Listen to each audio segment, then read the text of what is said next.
మా అల్లం రెడ్డి కప్పుతున్నాం చూడండి రెడ్డలతో. ఇది ఆల్రెడీ అల్లం నాటిన ప్లేస్.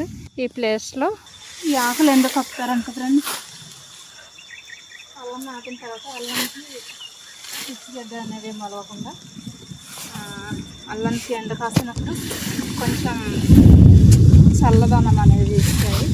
దాంతోపాటు పిచ్చి మొక్కలు అనేది పెద్దగా రాయి ఫ్రెండ్స్. అందుకని అల్లం నాటిన తర్వాత ఈ ఆకులు అనేది కప్పుతారు. ఈ ఆకులు కప్పడం వల్ల కొంచెం చల్లగా ఉంటాయి అన్నమాట అల్లంకి. లేకపోతే ఎండకి కొంచెం పాడైతున్నట్టు అయిపోద్ది. అందుకని మేమైతే ఈరోజు ఫ్రెండ్స్ ఈ ఆకులే మేము ఇందాక చెట్టుకి నరికింది కదా, ఈ ఆకుల కోసమే ఇది అల్లం కప్పాలన్నమాట. అల్లం నాటాలని పెద్ద ప్రాసెస్. నాటిన మాత్రం అవదు, వాటిలో ఆకులు కప్పాల.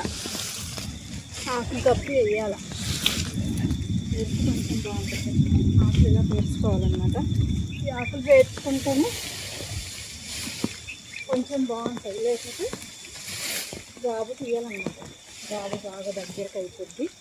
గాబు ఇంకా తీయాలి. ఇది కప్పడం వల్ల కొంచెం తగ్గుతాయి మన పనివారమంటే. ఇలాంటి కొమ్మలు నరుక్కుని వచ్చి మేమైతే అల్లం రెడ్లు కప్పుతాం ఫ్రెండ్స్.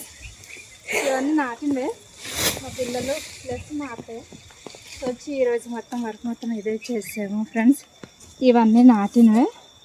కొమ్మలు లాక్కొని వస్తాను, చూడండి ఎలా ఉంటాయి అనేది. ఇవన్నీ నాటినవే ఫ్రెండ్స్, ఆల్రెడీ నాటేసాను. మొత్తం అన్ని ప్రాసెస్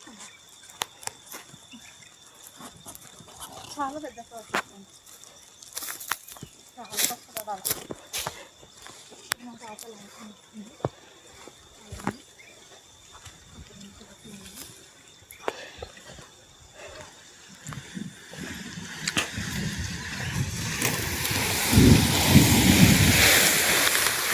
వర్షం చినుకులు పడుతుంది.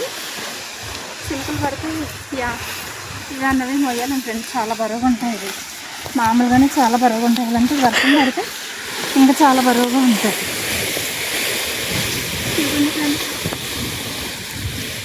అదే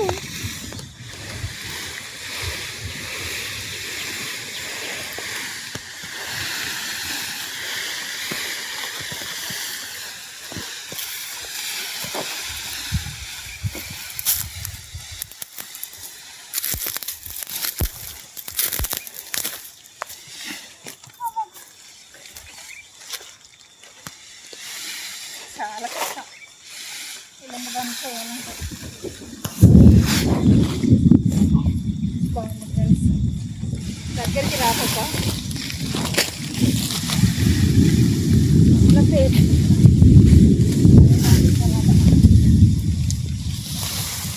చూడండి. यार तुझे भी रोता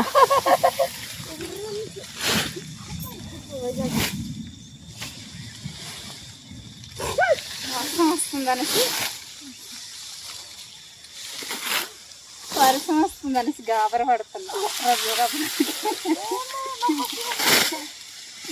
గాబర పడుతున్నాం ఫ్రెండ్స్. ఇదిగో మీకు నచ్చినట్లయితే షేర్ చేయండి, లైక్ చేయండి, కామెంట్ రూపంలో తెలియజేయండి ఫ్రెండ్స్. Bye friends.